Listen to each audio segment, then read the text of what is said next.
All right, so here we are. So every dog is the same, right? It doesn't matter, pit bull, this is a six different species of different breeds of dog, and of course a beautiful collie, Dill. It's all about energy, energy, energy. So when dogs are, when they're distracted by movement, that's why we have them. That's why we domesticated them, so they can alert us when people are coming to our camp. Dogs are pack animals. Woof, woof, woof, woof, woof, woof, and they alert us. The problem comes in, we have to teach dogs what is truly a threat and what's not. So the only way we can do that is by distraction. So if I'm in a wheelchair, the dog has to adapt to me. I can't adapt to the dog. The most important thing is, now, Tyson was just trying to get Ashley's attention. What's the best way to get a human to look at them?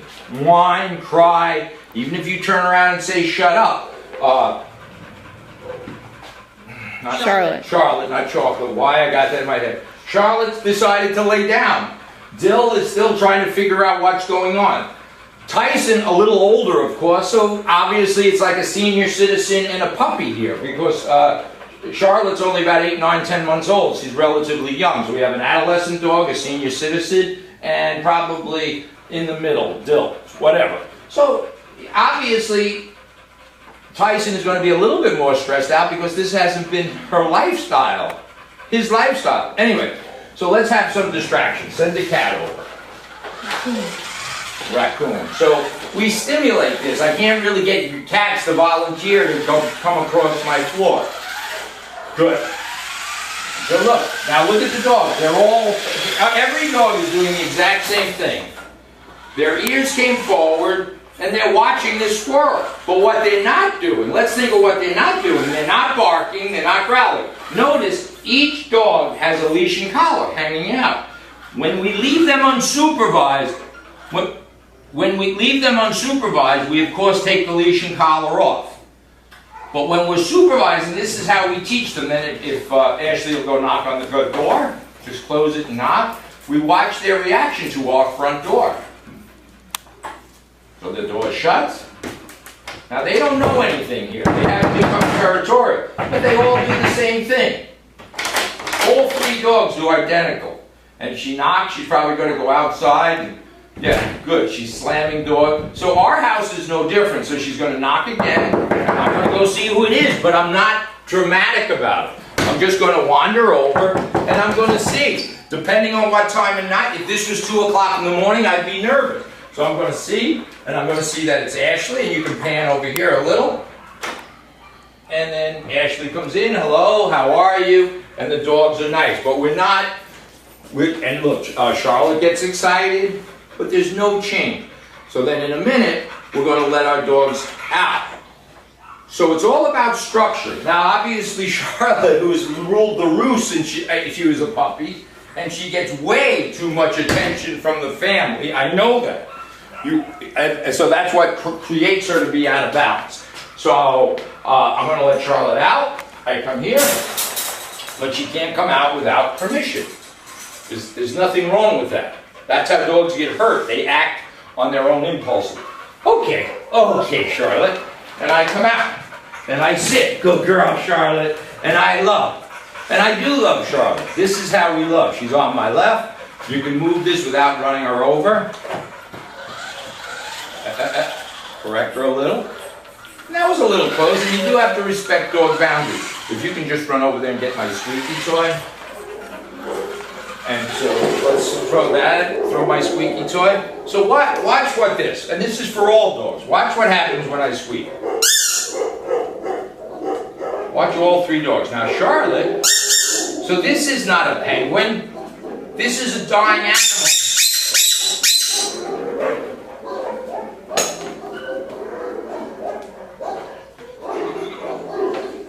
Good girl, Charlotte. So I want to give her permission. I got to give her permission to kill the dying animal. Good girl. Good girl. Good girl. Then the trick is once she gets it, we got to teach her to drop it. Watch. Good girl, Charlotte. I love her. What does she want to do? She wants to take the dying animal to its den. What do dogs do with squeakers?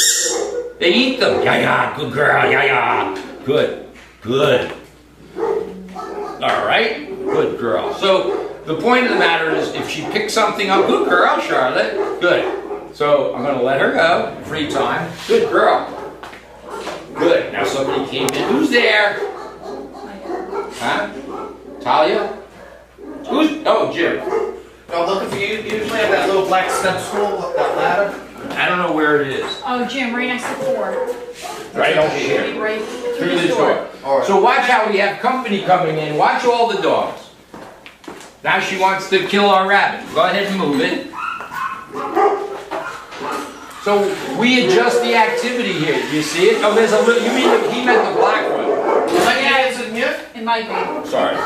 So this is a good opportunity to see craziness. We have dogs barking over there. We have Jim. We got Charlotte wants to kill my rabbit. Watch when I say to leave. Go ahead, drive it. Go ahead. So the bottom line is control. When the Charlotte goes home on Friday, everybody's going to have a top 10 list of what to do. The more you deviate, the more the dog will regress. Right now, you're starting with a fresh slate. Look at how wonderful this is. Who's the #1 victim of dog bites behind children? Construction workers, plumbers, electricians, carpenters, because they're coming into what they perceive, the dogs think is their territory. They're usually carrying something.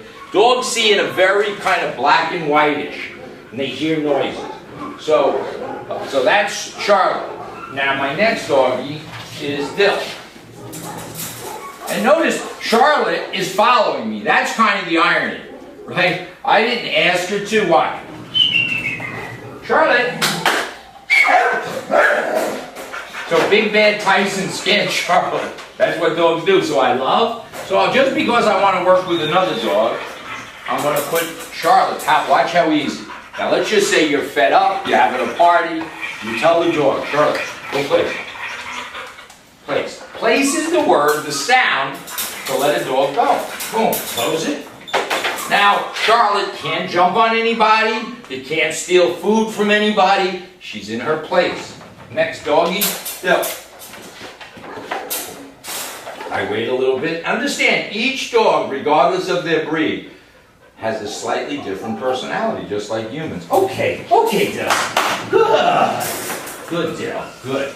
And then maybe in a little while we'll bring we'll bring Scout out. So here's the same thing. Move your car.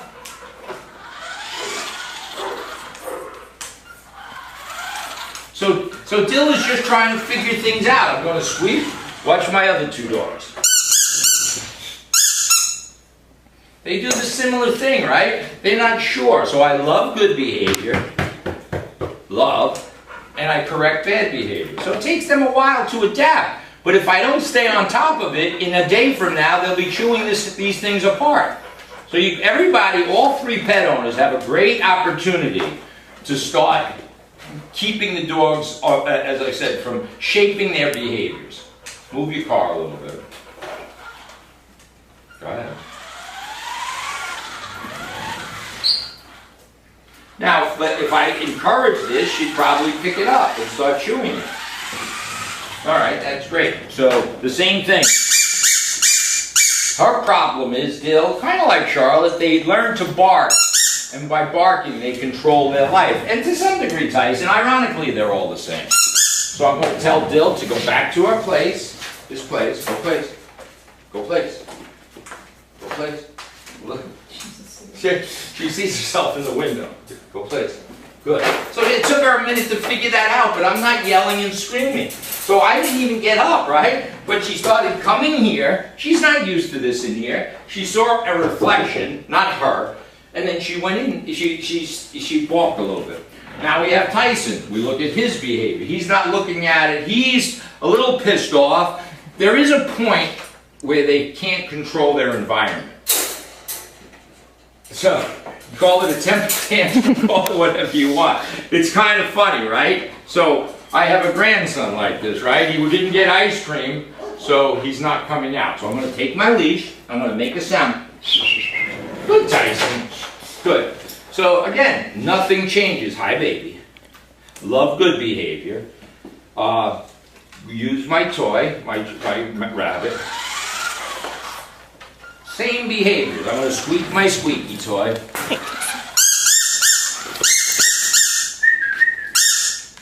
I got it. Good. Tyson. So, and here's the funny thing. Dogs, he's very food motivated, as you can see by his quite, he's kind of like me, he's plump. So he's food motivated. Some dogs are not motivated by food. Some dogs are motivated by play. All dogs are motivated by something, just like humans. So, good girl. Boy. So I love good behavior. Leash and collar is always on. This leash and collar, the one we give you. Go knock on the door. I'm relaxed. Ears are up. Good. Good. There's no drama. In fact, if somebody comes and they were afraid of dogs, Tyson, go place. Go place. Go place. Go place. Oh, jeez. Good place. Help. All right, then come in. And that's how we roll. So we're going to get a top 10 list. We're going to do, obviously, we're only a little over halfway through. Everything's going the way we want it to go. Meaning, we're not looking for big things. We don't care if they jump through a ring of fire. We want to make sure they're balanced. And at some point, as long as their needs were met, they all had an opportunity. And they all play all day. So there's no guilt. There should never be guilt, I feel bad, about a dog. It's like feeling bad a bird goes into a nest. We don't feel bad about that. Crates are dens for dogs. They might not look like it to humans, but dogs need you. We wear sneakers, we all go into a bed, we go under the covers. This has been a good training day. He has Labradoodle. Right? My neighbor has one. I know, she was telling me about it. All right, so here we are. Drama, drama, drama. Dill has to handle the drama. Dill can't react. Here goes our everybody. She's a little on the nervous side. That's what causes her to bark. Barking, she barks, everything disappears. So if we allowed Dill to bark at the people that just went by, she would have thought she scared them off. So we always got to make sure that we're reasonable. We can't get into her face too much, but this is how it should be. Shake. And we shake, so without getting bit or the dog retreating. So she has to deal with the fear. Ashley stepping out with her left foot, and off they go. Notice that she's relaxed. Her shoulders, her arms. Dill is on her left side. Now make a right. When she makes a right, Dill follows. Dill's doing fabulous like that. And so then she turns left. Dill, she walks into Dill. She stops. She asks. There's a lot happening, and what most humans don't understand, there's background noise, there's garbage trucks, there's people. You're oblivious to it, but the dogs are in tune with it. Ask her to sit. Now we're going to cut and give her some free time. So it's the importance the dog has free time, but notice the leash and collar is always on. It becomes like your shoes. They're on you, you're comfortable with them. So that leash becomes comfortable. So now Ashley's not even talking. See if she'll chase that ball over there. So we want her to separate. I think it's to your right. You threw it before. Behind you. Anyway, the point is, the dog is on free time now. And we're not over-engaged with her. Ashley is doing her thing. Dill is doing his thing.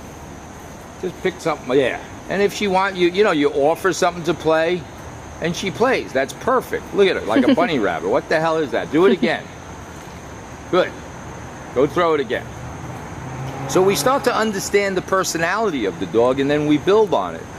We build confidence in certain areas. Look at that. The leash isn't interfering with anything. She had a little stunad. She didn't see it. So the happy dog. So when you look at a dog, you look at its tail, its basic demeanor. Does she look? He looked oppressed. Does he look like he's been, treated heavy-handedly? Of course not. So this is his opportunity. So we all need breaks. 20 minutes to do this is fine, 2 or 3 times a day.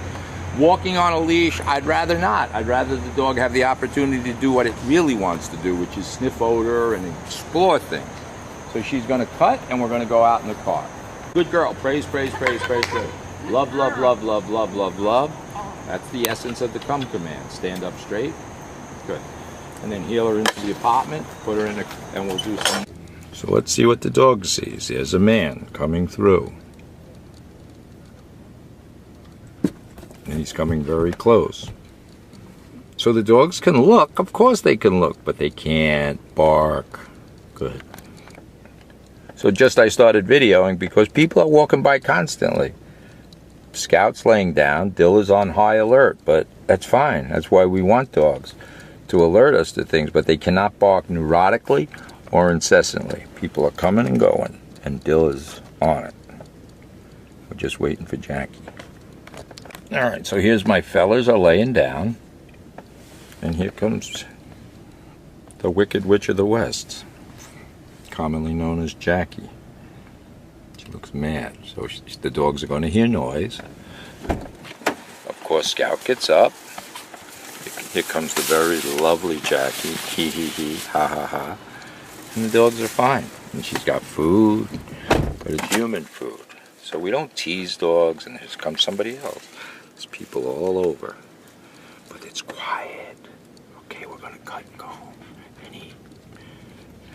And if I want to give Dill and Scout a piece of my sandwich, which I probably will, all they have to do is go into their place, their crate, their bed to have it, period. Because that's the only place in the universe dogs in our domesticated world should ever get food, right? Mm-hmm. Good girl.